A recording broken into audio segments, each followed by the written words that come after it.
Shalom, selamat pagi. Sate pagi hari ini bertemakan untuk remaja, perjalanan menuju dewasa. Karya Pendeta Dr. Anda Ismail dari seri Selamat Ribut Rukun, terbitan BBK Gunung Mulia. Apa yang sedang terjadi dengan diriku begitu menganggukkan? Bukan hanya yang tampak pada tubuhku, tetapi juga segala sesuatu yang sedang terjadi di dalam tubuhku. Tidak pernah hal-hal ini aku bicarakan dengan seseorang. Sebab itu aku perlu berbicara dengan diriku sendiri. Begitu tulis Anne Frank, remaja Yahudi yang bersembunyi di suatu loteng di Amsterdam dari kejaran Nazi, dalam buku hariannya yang kemudian diterbitkan dengan judul The Diary of a Younger and Revelations. Memang apa yang terjadi pada usia remaja adalah mengagumkan. Kalau kamu berdiri di depan cermin, bukankah kamu kagum melihat perkembangan tubuhmu yang pesat? Kamu mendadak menjadi tinggi, mungkin lebih tinggi dari ayah atau ibumu. Di bagian-bagian tertentu pada badanmu tumbuh rambut halus dan bulu. Wajahmu semakin merekah dan cerah. Pada putra, dadamu menjadi lebar, badanmu menjadi tegap. Sedangkan pada putri, buah dadamu dan pinggulmu mulai berbentuk. Pada putra, tubuh mulai menghasilkan sperma yang kelak akan berguna untuk pembuahan. Kalau persediaan sperma itu sudah terlalu banyak, kadang-kadang ia keluar dengan sendirinya pada waktu tidur atau mimpi. Pada putri, tubuhmu mulai menyiapkan diri membentuk bantalan untuk menampung telur yang masak. Karena telur itu belum perlu dibuahi, maka lebih kurang sebulan sekali ia akan keluar bersama bantalan itu dan bentuk pendarahan yang disebut menstruasi. Apa yang terjadi pada tubuhmu itu tidak usah menjadikan kamu gelisah atau canggung. Semua itu adalah gejala wajar yang menunjukkan bahwa kamu sedang bertumbuh. Kamu sedang berkembang untuk menjadi orang dewasa. Bukankah itu mengganggukan? Tentu bukan hanya menciptakan, melainkan juga mengembangkan kita ke tahap-tahap yang lebih tinggi. Apa terjadi kalau kita tidak berkembang seumur hidup, tetapi jadi bayi yang cuma bisa merangkak?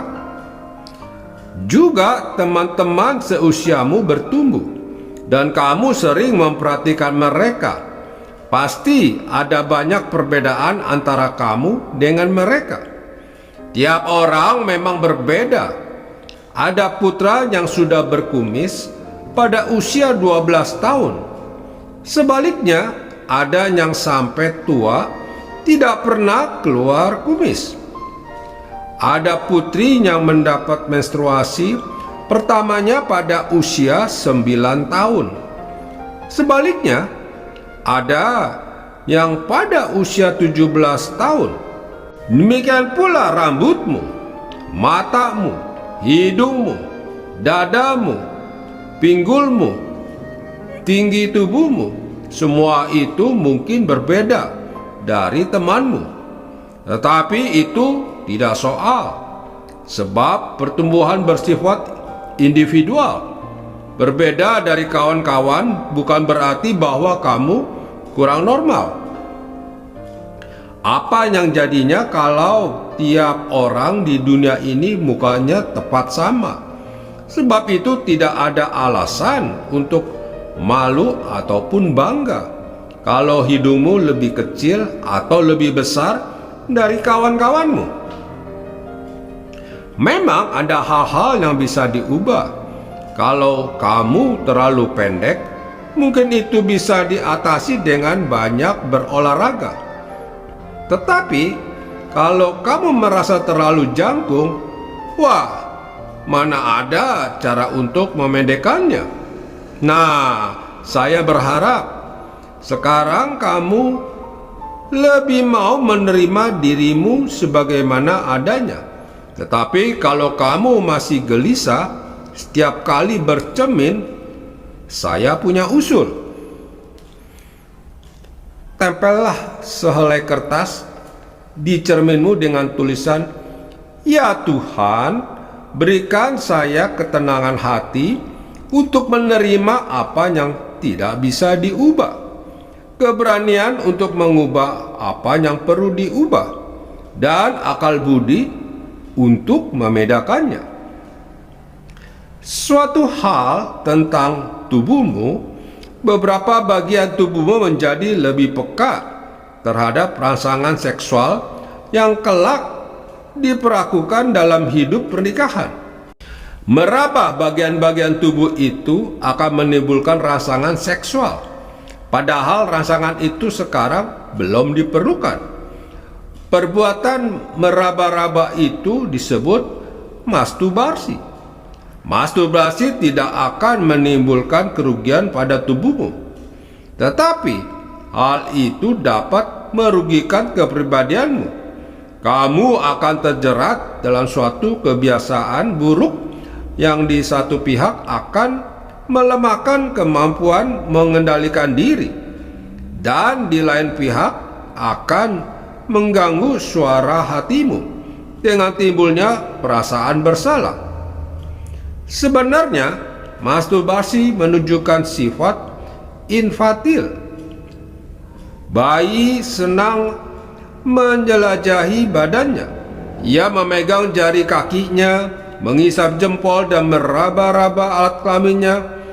Ia mendapat kesenangan dengan perbuatan itu, yang adalah wajar untuk usia bayi.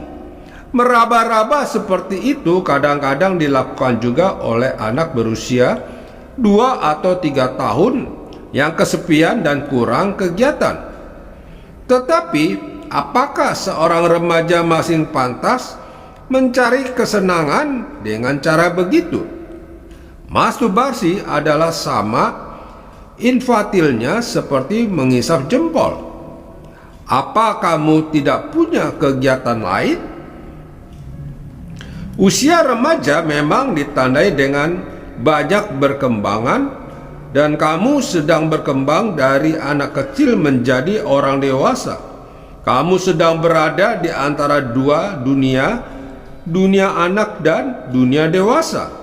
Kamu sedang meninggalkan dunia anak, tetapi itu belum berarti bahwa kamu langsung memasuki dunia dewasa.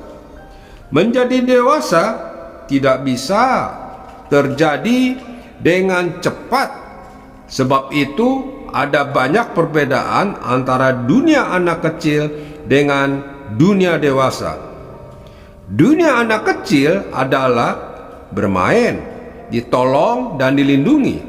Padahal menjadi dewasa berarti mampu bertanggung jawab, dapat menyuruh dan melarang diri sendiri, serta dapat membedakan yang baik dari yang buruk. Anak kecil melakukan apa saja yang ingin dilakukannya tanpa memperhitungkan apa akibatnya bagi orang lain. Tetapi orang dewasa tahu bertenggang rasa dan tidak melakukan hal-hal yang merugikan orang lain. Menjadi dewasa tidaklah mudah. Menjadi dewasa berarti meninggalkan dunia anak yang serba enak, yaitu tinggal main, tinggal makan, dan tinggal tidur. Rasul Paulus berkata, "Ketika aku kanak-kanak, aku berkata-kata seperti kanak-kanak, aku berpikir seperti kanak-kanak. Sekarang sesudah aku menjadi dewasa, aku meninggalkan sifat kanak-kanak itu." Amin. Mari kita berdoa.